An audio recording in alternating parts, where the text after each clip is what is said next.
Christine from Yoga Berry. Welcome to our video today. I'm a yoga teacher specializing in yoga for scoliosis, and I run a lovely Facebook group called Yoga for Scoliosis Community.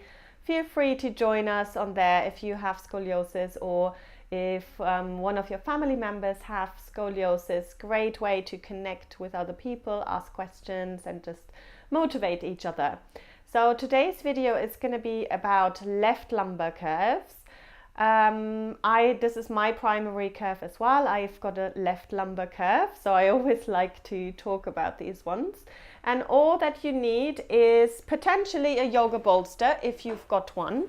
You can also roll up a few bath towels, that will do as well, or you can even try it without. So let's see how it goes. We're going to start in child's pose. So we're going to come and sit on the heels, make a little bit of space in between the legs, and then bring the bolster or the rolled up bath towel. So you would probably need 2 or 3 bath towels to create this sort of shape. And then just folding yourself over this support and turn the head to one side. So lumbar curves, it kind of depends on where you get the symptoms, but I would feel a lot of tension around my lower back, around my glutes, around my hips. So this is a really, really lovely pose to kind of release this whole area here. So just breathing into the back, allowing for the body to be supported by this bolster or by your bath towels or however you created this support for you. And then turning the head to the other side. Again, just kind of taking a few breaths. Noticing if turning the head to one side is easier than to the other side. So it could be there's a little rotation in the neck as well. And then slowly bringing yourself up. Obviously stay for as long as you'd like. This is a lovely pose to do at the end of the day. You might stay a lot longer than I just did for this video, but for the purpose of this I'm going to speed it up a little bit, as I've got 2 other poses that I want to show you. So the next one is called extended puppy pose, and I'm going to take off my socks.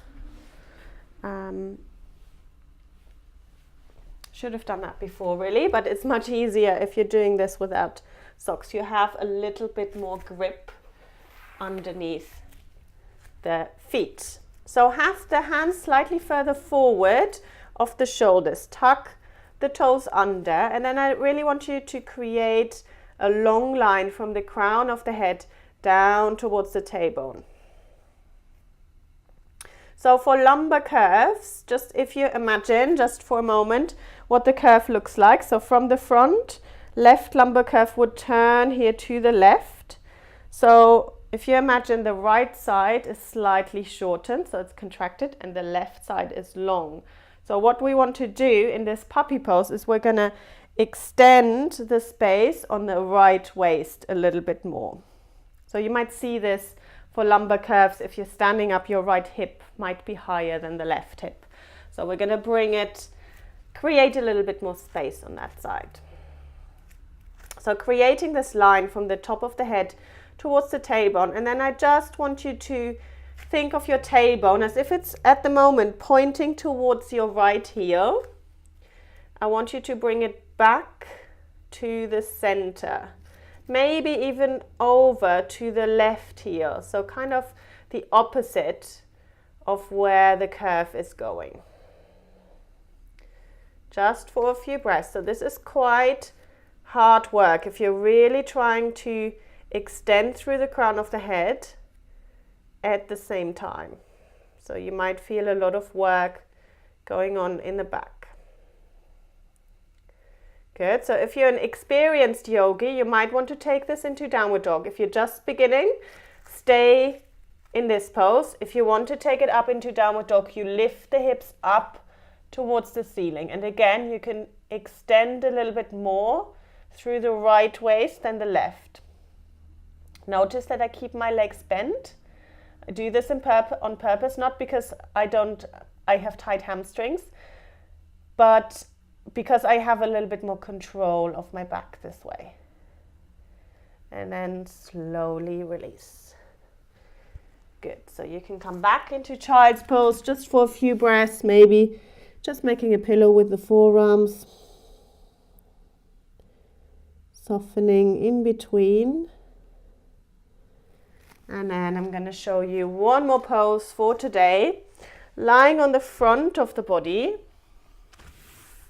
It's called Salabhasana, and it's a little back bend, and we're just going to do this with the legs today. So making a pillow with the forearms, resting your forehead on there. I'm going to slightly lift my head so you can hear me talking into the microphone, but you can rest your head down.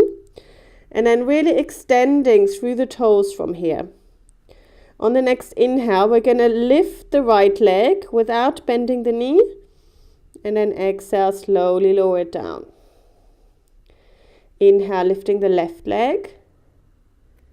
And then exhale, slowly lower it down. So just alternating sides and notice which side is easier, which side is harder. So there's not always a logic behind this, unfortunately. So for me, the left side is my stronger one, so I find it much more difficult to lift my right leg, but it might be different for you. Inhale to lift, exhale to lower. Good, so what I'm going to do is I'm going to do 2 times on my weaker side because I can feel a really big difference. And then 1 time on my stronger side. 1, 2, really extending through the toes. And release. Good, bringing the hands on either side of the chest and then pushing yourself up, coming into sitting. Good, so I hope you enjoyed this video. Hopefully this will help you with your home practice, give you a little bit more inspiration of things to do. As always, make sure to subscribe to my YouTube channel, but feel free to leave me a comment. I always read them. I always take them on board. I write them on my list of new videos to create. So don't be shy and come and say hello.